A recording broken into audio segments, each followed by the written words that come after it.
Hi, my name is Bijal Shah and I'm a bibliotherapist and founder of Booktherapy. I'm also the author of Bibliotherapy, The Healing Power of Reading. I curate book prescriptions and provide online training in bibliotherapy. More details of this can be found on my website, www.booktherapy.io. Hello, my name is Freya Howard. I'm a play therapist. I'm also the founder of Play Refuge, a play therapy service, creator of children's books on play therapy, providing consultations and training. More details are available on my website at www.playrefuge.co.uk. Hope you enjoy the show, and if you'd like a bibliotherapist in your pocket, you might find my book, Bibliotherapy, The Healing Power of Reading, a helpful companion. It's available at any bookstore that you shop at. And don't forget to subscribe where you listen to your podcasts and get new episodes as they're released. Thank you for listening. Hi everyone, welcome back to Pages and Play, the power of bibliotherapy and play therapy on young minds.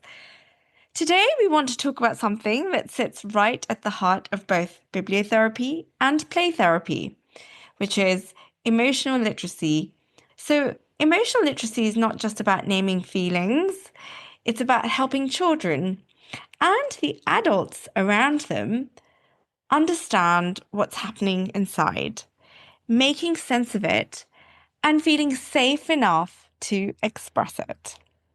When you were saying that, Bijal, it's so important that if you think of a child growing up, not understanding their emotions and what's happening inside of them and not feeling safe and healthy enough to be able to express that, then you can end up with adults that don't understand what they're feeling or their emotions.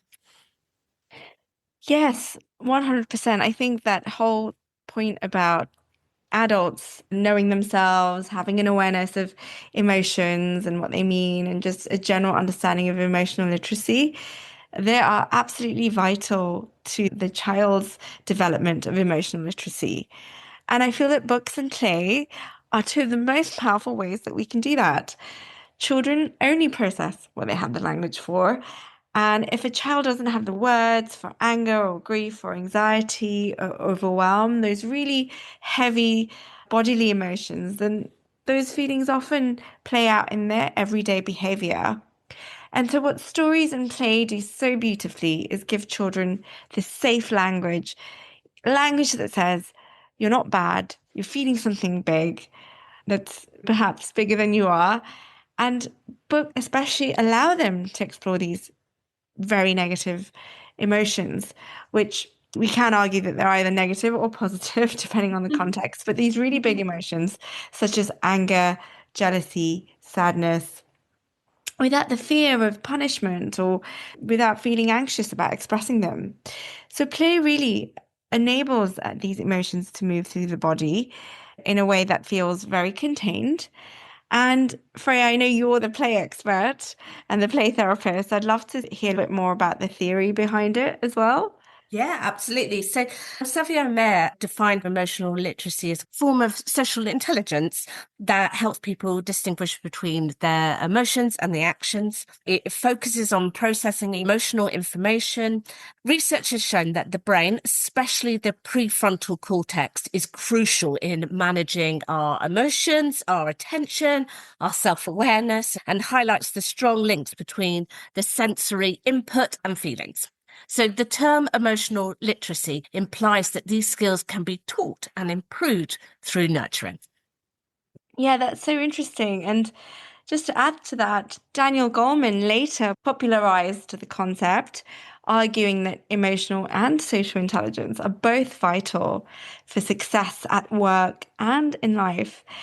And in particular, you have the psychologist Kellmer Pringle, who in 1986 continued to build on the work of Maslow's hierarchy to suggest that children need emotional security to learn effectively. And without feeling safe, children are less likely to take these risks, essential for learning, and many require support to build resilience and confidence in the face of these challenges. Freya, I don't know if you'd like to start with the importance of play therapy in developing emotional literacy. Obviously, you've just touched on it, but it probably deserves a bigger conversation.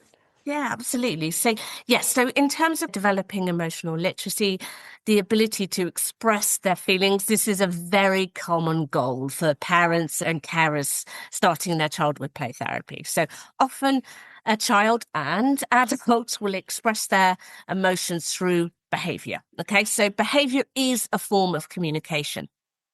You may have heard that, and it's so true. So we frequently begin by supporting parent and carers to create a space for a child, a safe space for them to be that child to communicate all the emotions. So including even those ones, Bidjul, you were saying the commonly labeled negative ones, and through play, these emotions can be acted out and we can help give the child the words for what they're experiencing. So in this episode, I thought it would be helpful to tell you a little story about a young girl and the game of hide and seek. So in hide and seek, like many childhood games, children are offered opportunities to build their emotional literacy through play.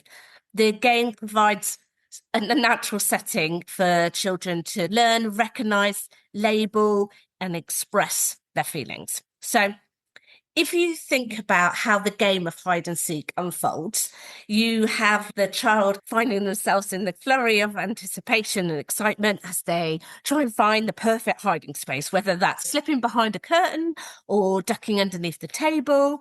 And their heart is pounding, the thrill of not being found, that they found the perfect hiding place. And in this moment, they are both alone and independent. They're experiencing a brief but meaningful separation from either their peers or from their caregiver. And this childhood game has a real natural progression. You'll see it when infants are really young, they'll play peekaboo. So they're learning about object permanency there, and then it naturally evolves into hide and seek, and then into more complex games of tag as the child develops and grows. And adults participating, they've got a real opportunity here to demonstrate vulnerability in their emotions. So they can show their child how they're managing those feelings. So the anticipation of, where are they? Where am I going to find them? Am I going to find them? All these things can be safely explored within this game. So again, like I said, it really does give an opportunity for children to see all the emotions and for them to be valid and manageable. So it's really common when we're using play for children to use fictional characters and personas during their play, as these imaginary figures often help them make sense of their experiences and their emotion through presenting their narrative through the lens of a fictional character. So Bidjul, for this story, I am going to use the fairy tale of Hansel and Gretel, but Gretel, and children in play therapy often use fairy tales and well-known stories to play out their concerns, completely non-directive. Yes, I love the use of fairy tales in bibliotherapy as well, because they're timeless and they always have so many lessons that continue to apply even to this day, no matter how old or ancient they are. In fact, I have a course on fairy tales called Freud and Fairytales, which explores some of the meanings behind these fairy tales in more details. And Hansel is a brilliant one to use. There's so much in there in terms of abandonment and the fear of the devouring witch who could be like the devouring mother. But anyway, I'm not going to hijack your story, but I won't 100% resonate in using these fairy tales. They have such a gem of metaphors and things going on. They're just a treasure box of all these things. Absolutely.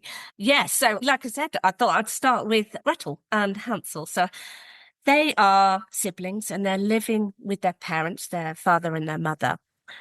They're living deep in the woods and their father is a woodcutter, but they're really having significant challenges. Okay. They're really struggling with the scarcity of food. The crops haven't been good that year and they're really struggling with poverty.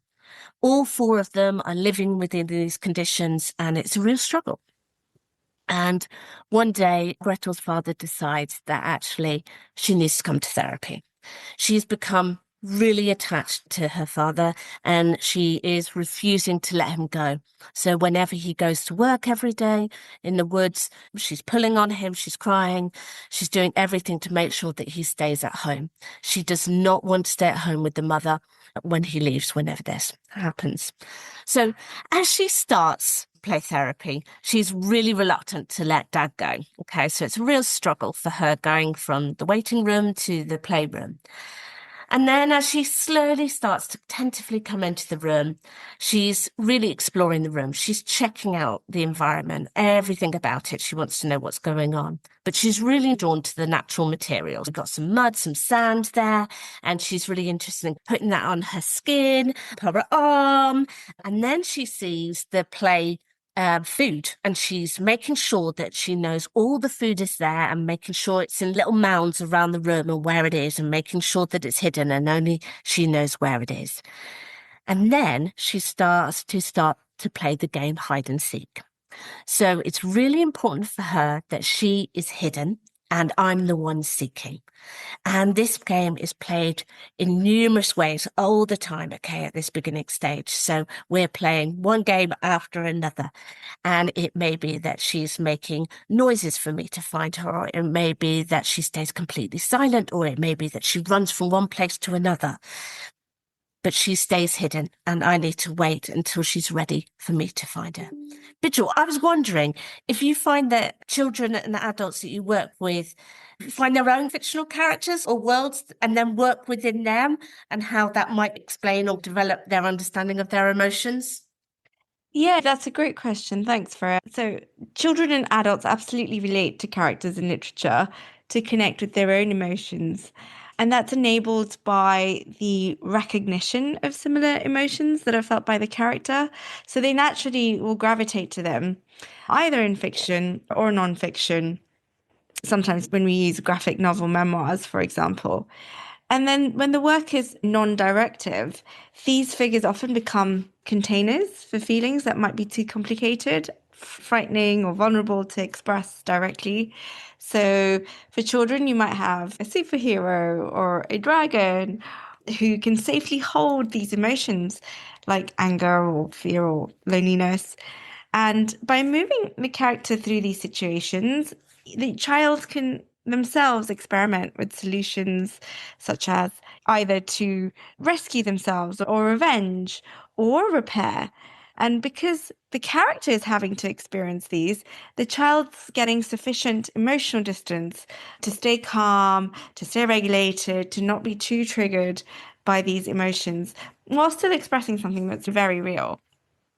And then, of course, adults do something similar. So, to remind parents that sometimes when we are resonating with a character's emotions in literature or in film, people that we really strongly identify with, we can see parts of ourselves in these personalities, and we ourselves can almost imagine these scenes, or we'll get drawn back into these stories to think about, oh, well, this character did this, or what would I have done in that situation? And we are safely exploring these in our own minds through our imaginations or through journaling. And so we're exploring these emotional truths in a really similar way. And children do the same. We're externalizing some of our own emotions through these stories, and then that allows us to process them in a more calmer way. It gives us that psychological distance. It allows us to be a little bit more disconnected from that in a way that feels easier to process. And that's the whole point about leveraging literature to deal with our own emotions and navigate our own emotions. And when we see adults role modeling this, naming their emotions, giving them labels, learning to be calm even when we are feeling really angry, we're really modeling this regulation in real time. And characters are also doing this in literature. So this is, of course, guiding the child in terms of how to deal with something that might be really difficult, like anger or sadness, but also be allowed to openly share them with an adult who's talking about these emotions as well with them. And I assume that play therapy obviously works in a really similar way, where the adult helps the child co-regulate their emotions by giving the emotions labels and demonstrating or illustrating how to deal with them through an example they might have seen in a piece of literature. And then the child then learns from that and then learns to self-regulate as well. This lesson then becomes that feelings are safe and very manageable and not something to be scared of or to shy away from. Yeah, absolutely. It's about learning co-regulation, and then the child's able to do that self-regulation afterwards. But I was really interested in bibliotherapy and how it approaches children learning about the multiplicity of emotions, because it often strikes me as an adult that we talk to children about one emotion at a time, which isn't really realistic. We tend to experience several emotions at once. Yeah, that's so right. It's never standalone, is it? It's always a multitude of things that are going on, and that unpacking is really key. It is so key. It always really strikes me. 'Cause even as adults, we spend quite a lot of our time trying to work out how we're feeling. And sometimes, like you said, those emotions can be quite conflicting. We can often feel excitement and anxiety at the same time. They're very close. For instance, starting this podcast series, I'm so excited to be talking with you, but I'm also really nervous. This is a whole new thing to me, doing podcasts, but I'm also feeling really energized on discussing things I think really matter. And there's also another part of me that's really reflective, because I'm thinking about myself as a play therapist, but also as an adult and a mother, and also reflecting back on how I felt as a child. So how does bibliotherapy approach this? Does it help for children to build their understanding of the multiplicity of emotions? Yeah, that's such an important part of therapy, the multiplicity of emotions. And I feel that books are actually one of the best tools we have, because you're right, characters rarely feel just one thing at a time. When we think of a child starting school in a story, they might be excited or frightened or curious or homesick. And literature then allows the child to know that those feelings and that complexity is completely normal, but also that you might be feeling all of these things at the same time, all at once. And so the literature might say, or might be pointing to the child and saying, instead of telling, don't cry or don't be angry, it's showing that these are the emotions that the child's feeling. And it's almost inviting the child to express how they might be feeling right now and explore the two feelings that are coexisting or three feelings that are coexisting, and then showing them that it's okay to feel this. And this shift is really powerful in bringing the child to the story, because it's allowing the child to recognize this range of feelings and explore them in a really safe space, and then giving them the language to label those emotions and maybe take it to an adult to talk about, or draw it on a piece of paper or write it down. And oftentimes when children don't have this, that's when the emotions start to feel really overwhelming, because they don't have the language, they don't have the words, they don't have the tools to express it and write it down, talk about it. So bibliotherapy brings all of this together, as does play therapy. And then these stories are expanding the emotional vocabulary of the child, introducing them to new experiences like disappointment and jealousy and anxiety. And jealousy is all over literature. You can always find it in some book or some novel. It's such a major emotion when it comes to literature. I'd imagine that's incredibly helpful, because with things like jealousy, we can quickly go into shame spirals. So actually having books that normalize these emotions that we tend to not talk about is so helpful. Yes, exactly. It's getting away from that spiral of shame, that it's not shameful to feel some of these more controversial emotions like jealousy and envy. They do advocate for feelings to be shared as something to be processed and honored, rather than as a problem to solve. They're all part of us being human. A character is allowed to miss home, but also enjoy the adventure, as is the child who perhaps is starting school.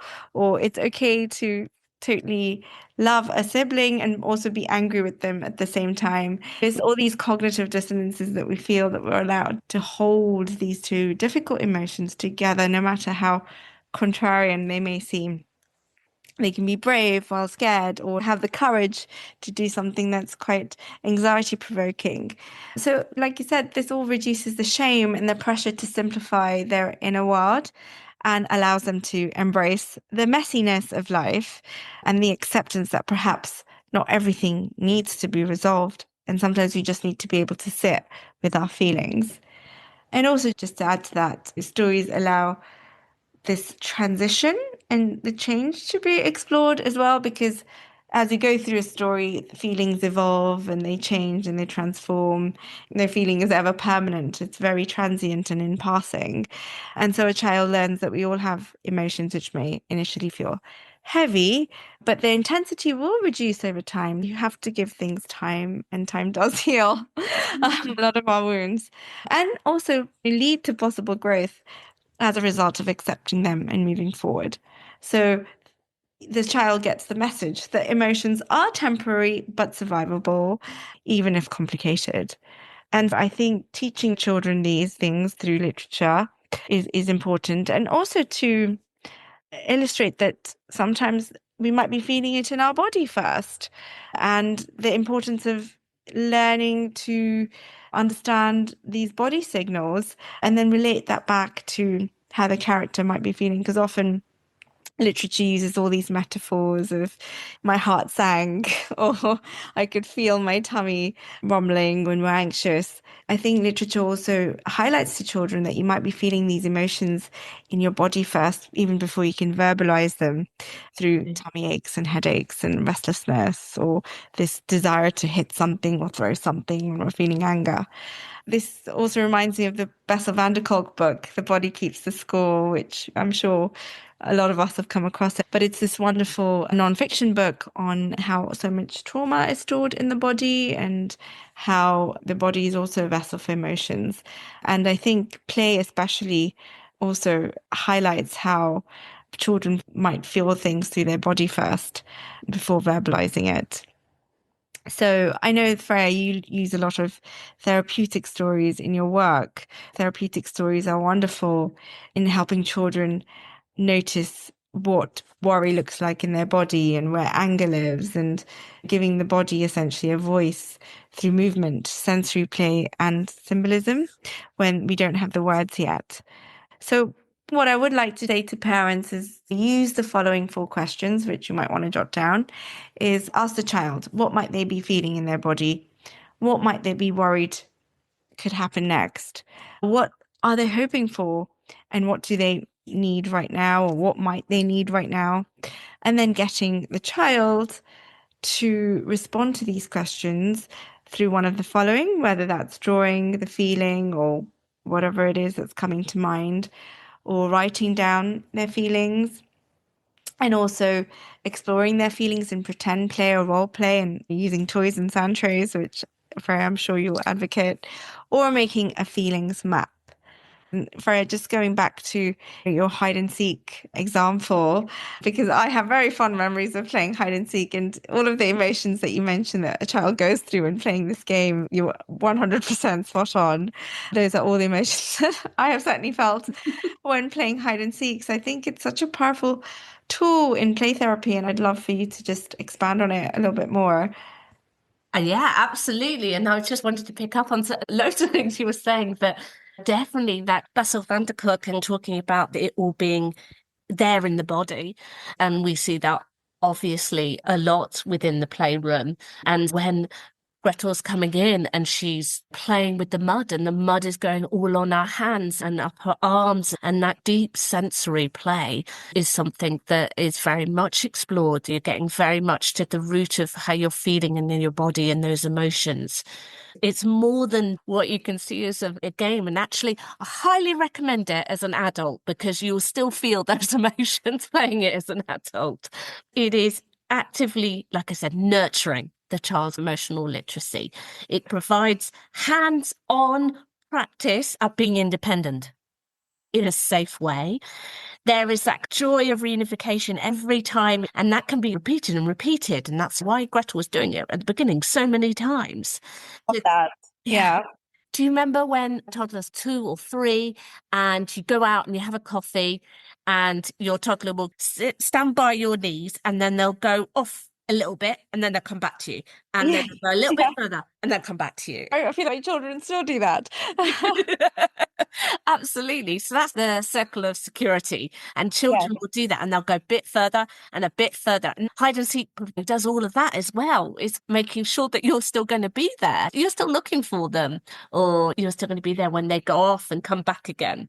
So you can really start to see those things are the making of that secure attachment that you're looking for all the time when they're young. But hide and seek is also about encouraging children to understand other people's viewpoints. They start to listen to you and where you might be going next, or what you're looking for in them. So you can say, oh, I'm really missing them. I miss spending time with them, and they really enjoy being with me. There's ways that it can be really useful in terms of getting them to understand your viewpoints. It is also, because you're doing all of that attachment building, it helps for forming healthy relationships for them later on in life. And one of the really key things as well is it helps a child to feel powerful and in control. They are choosing where to hide and when they will be revealed, okay? It gives them the autonomy, the positive self-image. They found the best hiding place. So they're really good at this. Yeah, no, exactly. And I still remember that. I still remember thinking when I play hide and seek with friends, and I'd found the best hiding space in a wardrobe underneath loads of clothes, and no one found me for ages, Yes, exactly. It's just that sort of instant dopamine hit. And, the novelty as well around finding a really cool place to hide. Absolutely. And then there's games like Sardines where then they would join you and you would end up in this really cramped space together. Yeah, the joy of it all, right? The joy of sharing this really cool spot as well once you've been found. Oh, such an amazing feeling. So you can see how it manages anxiety, the anxiety of being separated, but then coming back together.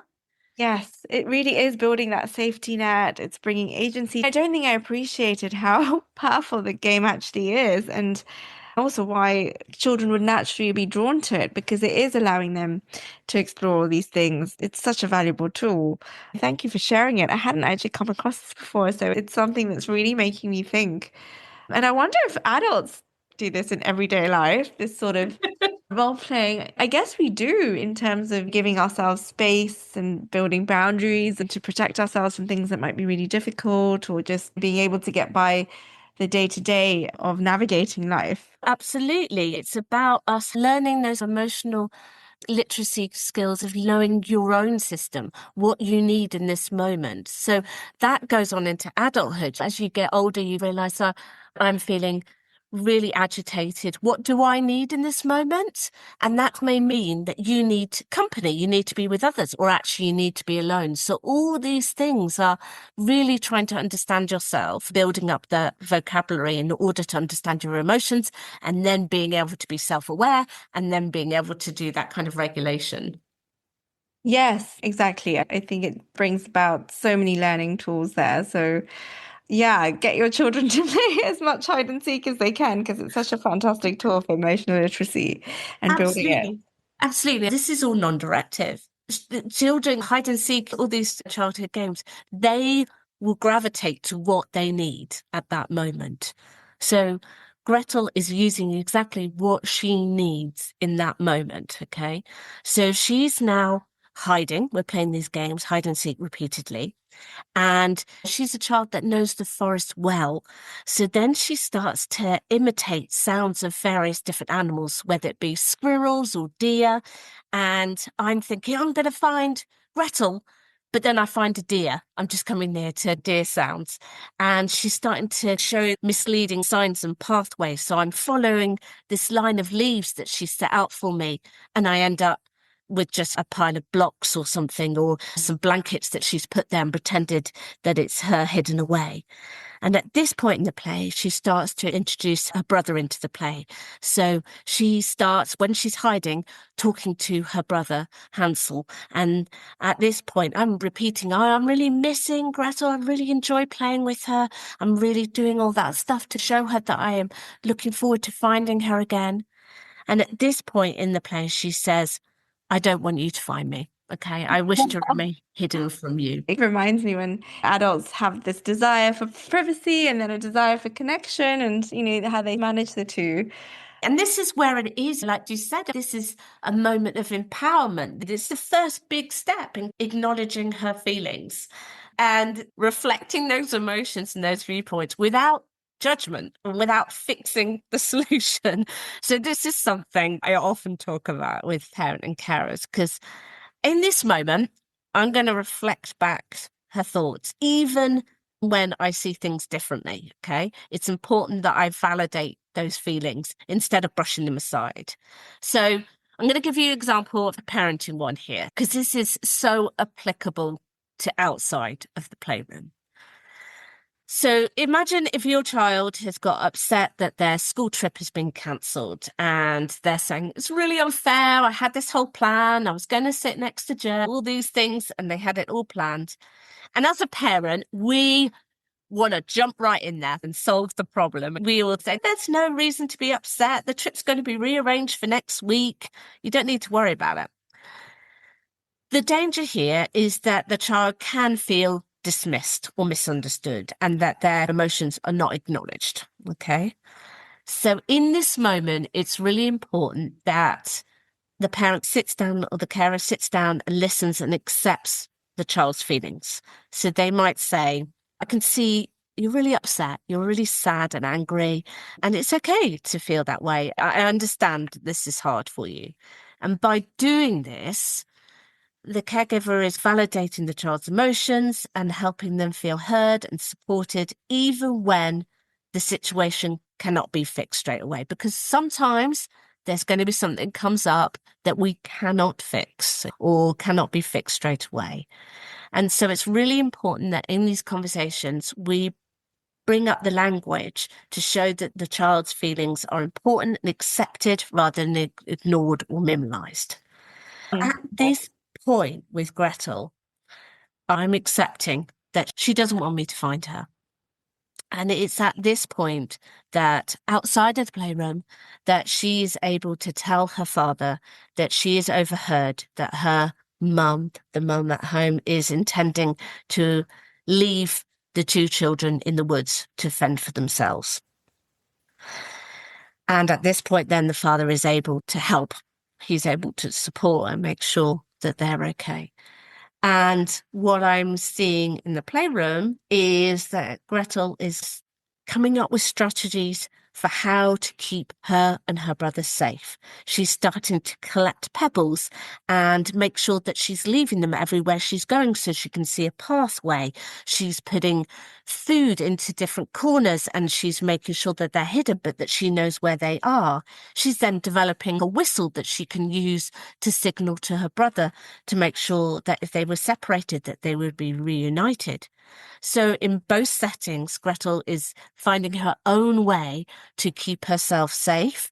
She's able to make her real life situation safe by telling her father, but she's also finding strategies for how she's going to cope in the future if something happened to her. How would she do it? So as you can see, in this simple game of hide and seek, she's used this game to play out some of the things that are really concerning her about being left and how to keep herself safe and her brother safe.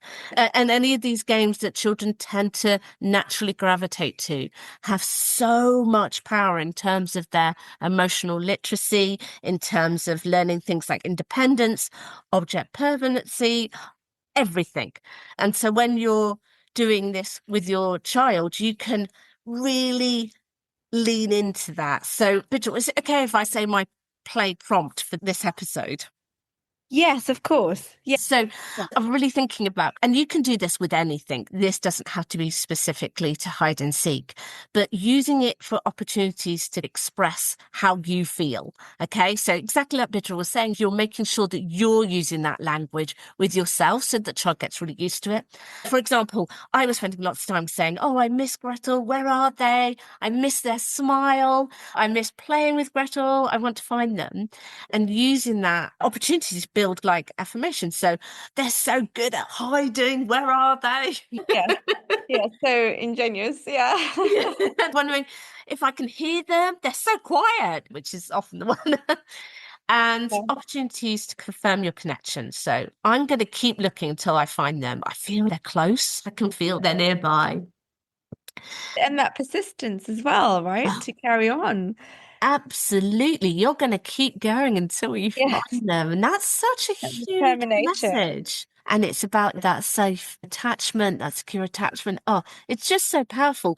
And the thing that I highly recommend is when you're at the end stage and you found them, imagine that they're a small toddler. You know, when you find a toddler and you're playing hide and seek and you'll be like, I found you. Have that, even when they're much older, because that's what they're seeking. They're seeking that joy of reunification.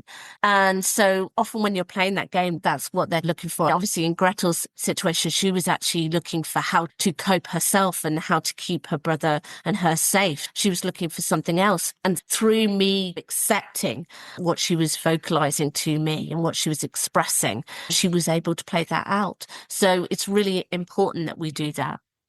Yes, I think there is a real joy, even as adults, when we've really missed someone or we haven't seen someone in a while. There is that sense of, oh, it's so lovely to see you again. And I was really excited to see you. Or it all leads back to these little games that we used to play as children, right? It's such a wonderful way to express joy, as well as some of the other emotions that a child is racing through when they're playing hide and seek. It's a beautiful way to hold a range of emotions. Absolutely. And they do it all themselves. This is the amazing thing. You don't really have to facilitate too much by just enabling them to play the game. And that's enough. Yeah, it's wonderful. And I think it's a great tool for parents. Absolutely. And this game of hide and seek also reminds me of the importance of imagination as well. And I just like to touch on it because I feel like hide and seek is such a game of discipline, of being able to not let out where you are hiding and really staying still in your position of hiding and imagining perhaps where the seeker is and how you might react when you see them or how they might react when they see you. And there's this use of imagination, which is a skill of discipline and a use of executive functioning skills, which I think hide and seek also does really, really well. Just to quickly add, all of these skills and practicing these emotions allow us to build empathy, resilience, problem solving, perspective taking. Hide and seek can also build empathy. The seeker might be thinking where the hider has found a place to hide, or the seeker might be trying to work out where the hider is. But it also brings about a sense of resilience, like I mentioned, because both the hider remains where they are, the seeker continues to find. There's a determination and a persistence to find the hider, but there is also a determination and persistence to stay where they are from the hider's perspective. And then, of course, problem solving. So the seeker has to continue to work out where the hider is. And then there's also an element of perspective taking where the hider has to work out what the seeker might be thinking and where they're naturally going to look and then not hide there. And the seeker also has to work out where the hider might have put themselves. And so there's so many executive functioning skills that are going on as well within this game and within this role-playing world. But this just demonstrates how shared stories and imagined stories, because essentially hide and seek is a shared story in some shape or form, helps to build emotional connection and safety and emotional literacy. So I think it works on so many levels. And I think we could extend this out to other shared stories where children are role playing or pretending or creating, building their own fictional worlds to explore Absolutely. things. And as you can see, with this one, what we will often see in play is the safer exploration of some of the more negative emotions and those ones that are more difficult and complex. And I was thinking about how bibliotherapy provides a safe space for children through language and stories to explore and express those more challenging and difficult emotions. And do you have any reading tips for how to nurture this with your child, Vigil? Yes, in terms of practical tools, which I think will also be applicable to play as well as reading and telling stories, both important aspects of the bibliotherapy toolkit when it comes to children, I would suggest firstly choosing an emotion-focused story and asking open questions. So an open-ended question, for example, is a question that cannot be answered with a yes or a no, or a short fact. It must be an invitation to a child to ask them to explore or describe or reflect or expand on their thoughts and feelings. And some good phrases or some good ways to start the questions are as follows. What was it like when the character did this? Or how did you feel when you read this? Or tell me about that character. Or tell me how you're feeling after having read the story. Or I wonder what the character might have felt when this happened, or in what way would you change the ending of the story? So these open-ended questions are really useful in helping a child explore their feelings, also work out what they might be feeling, rather than just point blank asking, did you feel scared or did you feel angry? Because it's just putting words into a child's mouth and they may not be feeling that, but they may think they are. So it's really important to leave it open and allow them to come up with their own answers to how they might be feeling. And also, if they don't always have the language or can't verbalize it, invite them to draw or journal their feelings. So it could be some drawing, some doodling, maybe writing down a few words, and then working out from there what they're experiencing.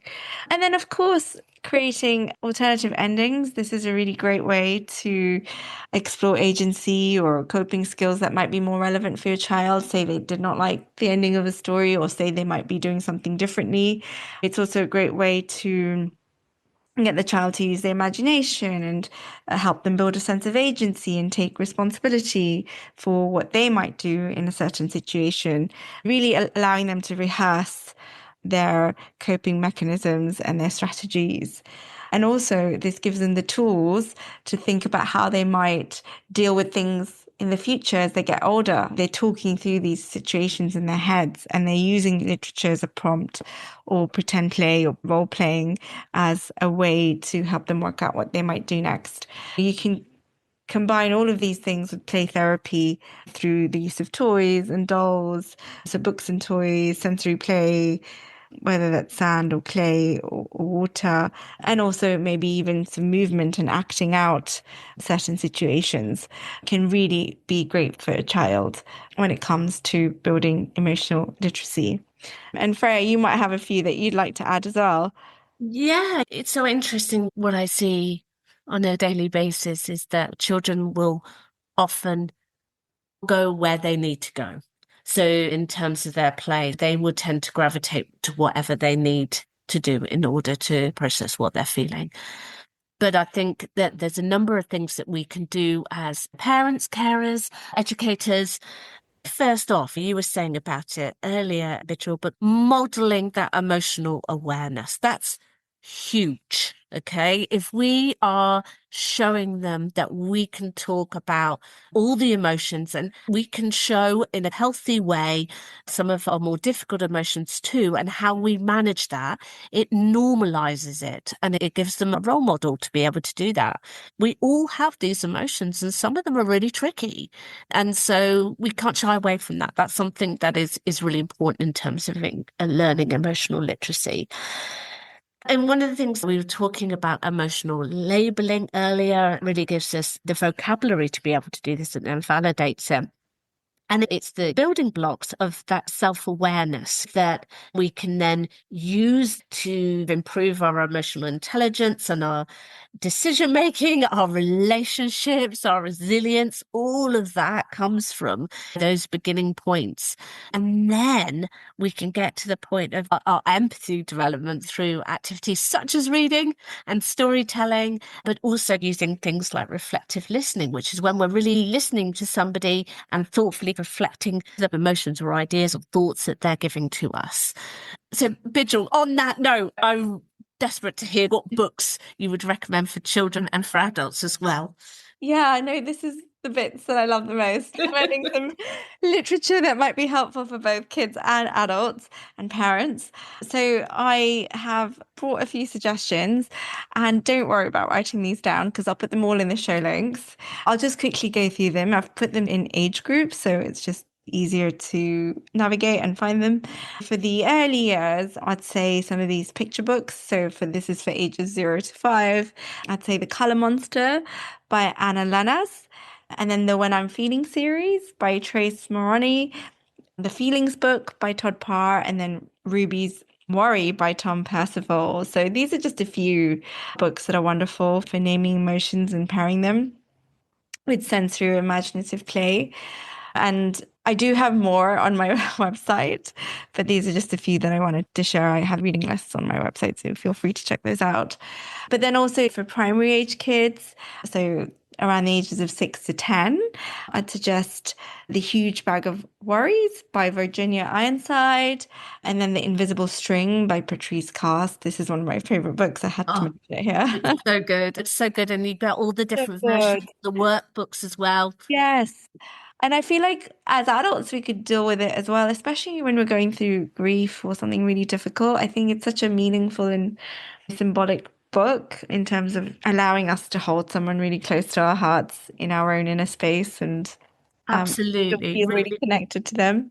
Really looking at that secure attachment again within that. Yeah, exactly. It's great. It's a great one. And then My Hidden Chimp by Steve Peters. And then The Boy with Big, Big Feelings by Brittany Winley.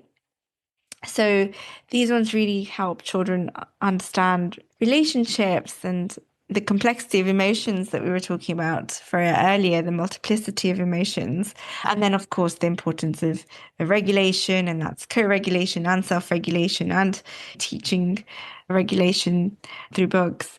For teenagers and tweens, I'd suggest the following books, which are young adult type books that offer language for identity and belonging, the big internal experiences, the big coming of age experiences. So books like Wonder by R.J. Palacio, A Kind of Spark by Elle McNicol, then The Midnight Library by Matt Haig, and also The Poet X by Elizabeth Acevedo.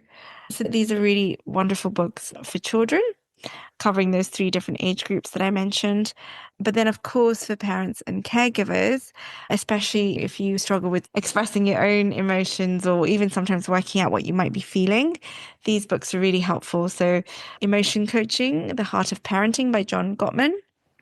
And it's really helpful in validating and naming feelings and building emotional vocabulary and regulation.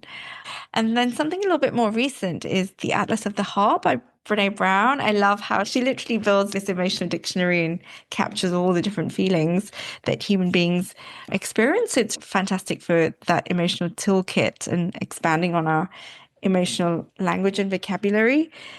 I love this book, Vigil. I just think it's beautifully Great. made I as well. think somebody needed to bring it all together, and I think she does a really good job of doing that and categorizing them. There were some emotions in there that I really didn't feel like I even experienced that often, but I thought were really key because we all have a range of things that we go through, and just having the words for it changes the way we process and experience them and brings so much meaning to our experiences, right? Like it honors some of the really difficult experiences that we might have gone through and never really gave voice to. Yeah, and she's done so much work on shame and vulnerability, which is those are like her core yeah. emotions. And shame is one of the hardest emotions because it's also something that we impose on ourselves because of our own moral code, but also the moral code of others. It's so underpinned by morality. It's really this emotion that we really hold ourselves to high standards for, and that can really eat us up alive inside. Absolutely. And I was just thinking in terms of that, she talks about the antidote to that being like empathy, and therapy and play both do that perfectly. Yes, you read books and you see other people feeling that way, and you realize somebody is still able to validate and accept those emotions that you're bringing. Yeah, exactly. It's the first stage to building that self-compassion she reminds herself to just be more compassionate and kind to ourselves. So yeah, I would recommend anything by Brene Brown, like Daring Greatly. I think she's got some great books. And then also The Language of Emotions by Carla McLaren. This again is a really great book on what emotions do and how we can work with them, and they're not things that we need to shy away from. I think growing up, I was just never really allowed to really talk about my feelings. I think I grew up in quite a stoic household. So that emotional literacy probably came quite late to me. But I think that's probably why I'm so fascinated by it now. And then also Permission to Feel by Mark Brackett. Again, if you're looking something that's a bit more scientific on emotional intelligence, this is a really good book. And Freya, you might have a few as well. I always love your book suggestions. So Well, I was just nodding my head so many times. on the same page. Absolutely. I definitely would have said Atlas of the Heart. For adults, learning about their own emotions and regulation is just so key. And like you said as well, Vigil, I think you mentioned Ruby's Worry by Tom Percival.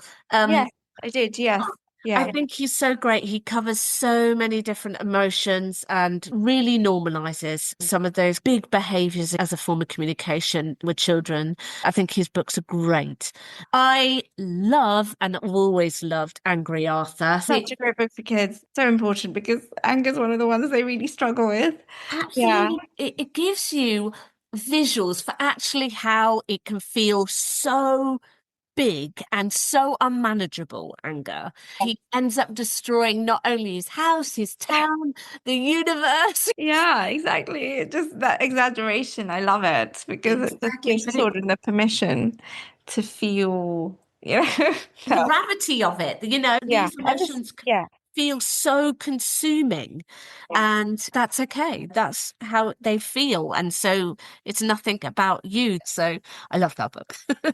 No, I think that was really a fantastic addition. Thank you. And I'll put that in the show notes as well. And I realised you mentioned one book that I don't know, The Poet X. So I'm definitely going to read that.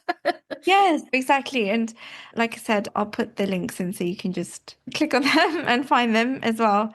And then I have got these reading lists on my website as well. If you want a few more suggestions beyond these, I've got a children's A to Z of reading lists, which Freya, you might know Yeah. about as well. I was going to say, I was thinking about some of the books that you mentioned, and I've got a couple of other ones in terms of, I think it's really important to develop self-awareness both as an individual and as a parent, and this is often overlooked to some degree. So I'm really passionate about promoting self-compassion and self-care for parents on this journey. Yeah.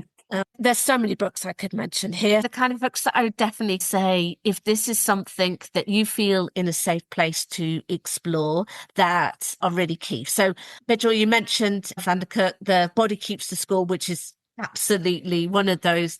The other books I would mention is Mark Woolen, It Didn't Start With You. And then there's a more general one, which is Philippa Perry's The Book You Wish Your Parents Had Read. Oh, yeah. Both of those are great books. The Mark Absolutely. Wallen's one's great on trauma and childhood trauma, isn't it? And Philippa Perry's Absolutely. book is, again, so validating. Yeah. So all those three books that really range from just general parenting advice to more looking at the kind of effects of trauma or intergenerational trauma. So please choose which one you think is best for you and what you need. No, thank you for, I think those are really good additions. We need to put them in the show notes. I think it's just helpful to have a few books to start with. And if there were any that I would recommend, these ones really would be the ones to begin with as foundational or really valuable for readers. So finishing today, going back to what we were saying in the previous episode, play and reading creates new worlds for us. They model and mold neuro pathways. They offer a safe haven to help us grow and make sense of our worlds, even when life can feel overwhelming. 100%. I just want to say that when children see themselves in stories, when they're invited to play without erasing who they are, their voices are genuinely heard. You're not just supporting their emotional well-being, you're really giving them a whole toolkit for life. Books and play are absolutely key to supporting your child's emotional well-being. And as a starting point, I'd say definitely check out all those books that we've suggested and continue listening to the series because we've got more exciting things coming up in the next few episodes. So thank you so much for listening to Pages and Play, the Power of Bibliotherapy and Play Therapy on Young Minds. Until next time, stay well. Thank you for listening. I hope you enjoyed the show. And if you'd like to sign up to our online bibliotherapy courses or try a personalized book prescription or a bibliotherapy session, you can do so by following the links in the show notes. And as always, we love hearing from listeners. So if you want to get in touch, share any book recommendations or thoughts on bibliotherapy and play therapy, please do so at vigil@bookstherapy.io and freya@playrefuge.co.uk. Thank you so much for listening.